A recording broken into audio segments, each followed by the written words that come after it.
Rentrée chargée.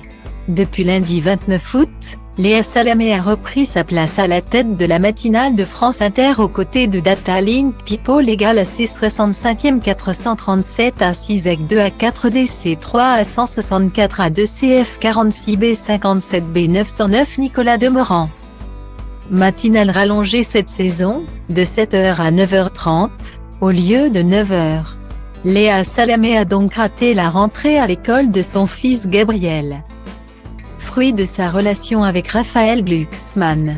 J'ai passé ma rentrée scolaire avec Data Link People égale à 70 de K 71 premier AB 4179 A 8 A 77 A 7 A 72 C 7 K Elisabeth Borne, Première ministre. Invitée de la matinale de France Inter, note de la rédaction. Cela m'a triste, a confié la journaliste dans une interview accordée au Monde. Samedi 17 septembre, promettant d'être au rendez-vous l'année prochaine pour sa rentrée en CP. Et d'ajouter à propos de cette rentrée sur les chapeaux de roue, je suis épuisée.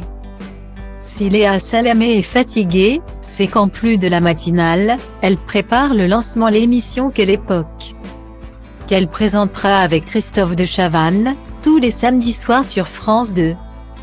À partir du 24 septembre. Émission qui remplace On est en direct, qu'elle animait avec Laurent Ruquier. Un nouveau défi pour Léa Salamé qui, depuis quelques années, est devenue un visage incontournable du petit écran.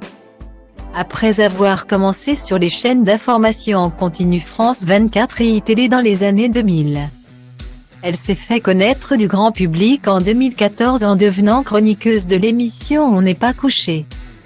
Puis en 2016, Léa Salamé s'est retrouvée aux côtés de David Pujada pour présenter l'émission politique, sur France 2. Toujours auprès du Monde, Léa Salamé s'est souvenue de la remarque sexiste faite par le Canard enchaîné sur son arrivée dans l'émission politique. Il y était écrit qu'elle avait été choisie parce qu'elle était virevoltante et sexy. Cela m'avait tellement blessée, a-t-elle commenté. Il y a de quoi.